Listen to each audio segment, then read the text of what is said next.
ថ្ងៃនេះគឺថាអ៊ំនាំអូនហ្វុងមកយាមសាលាជាមួយទីរ៉ាយអូនហ្វុងនេះគ្រាន់តែថាបាននាំដើរលេងនិយាយពីថាអូយមុខគេឡើងប្រឹមប្រៃតែម្ដងណានិយាយពីថាស្រួលឯងមានសមត្ថភាពខំប្រឹងឡើងតិចទៀតទៅម្ដងតិចហើយ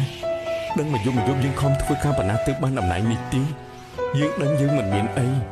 យើងចង់ដើរលេងបែបមិនខ្លាចចាយលុយទិញរបស់ចង់ទិញចូលញ៉ាំហាងថ្លៃ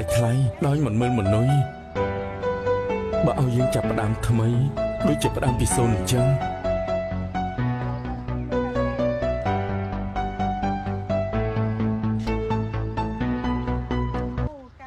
ថ្ងៃនេះគឺជាថ្ងៃទី11គឺត្រូវថ្ងៃវេនខ្ញុំយាមសាលាចឹងបងប្អូនហើយថ្ងៃនេះក៏អត់បានមកតែឯងទេគឺមកពី3នាក់ដែល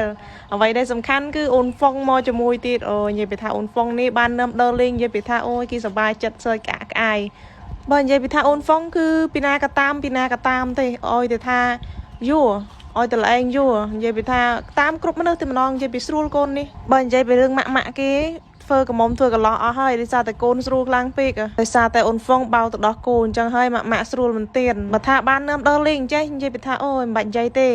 និយាយពីចូលចិត្តដើរលេងមានយំអាក់មើគ្មានស្រែកអីទេបើនិយាយពីថារឿងស្រួលគឺលេខ1តែម្ដងហើយកូននេះបើនិយាយពីរឿងដេកវិញពិបាកទេឲ្យតែថាគាត់ងុយដេកអីផ្ទះតែគូតផ្លាច់តិចអីអាដេកលក់ហើយបើកលេខទៅមើលបរិស្ថានជុំវិញសាលាគឺនិយាយពីថាអូយស្អាតបងប្អូនដោយសារធ្លាក់ភ្លៀងមកប្រហែលមេ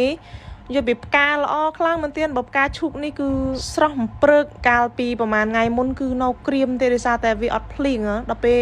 ថ្ងៃនេះគឺភ្លៀងប្រហែលមេទៅក៏និយាយរួមទៅគឺកូនឈើក៏ល្អផ្កាក៏ល្អការពីអត់តិនភ្លេងចាក់ទឹកយោដូចអត់សូវល្អអញ្ចេះទេវារាំងក្រៀមសពូនដល់ពេលធ្លាក់ភ្លៀងមកប្រហែលមេនិយាយពីថាល្អ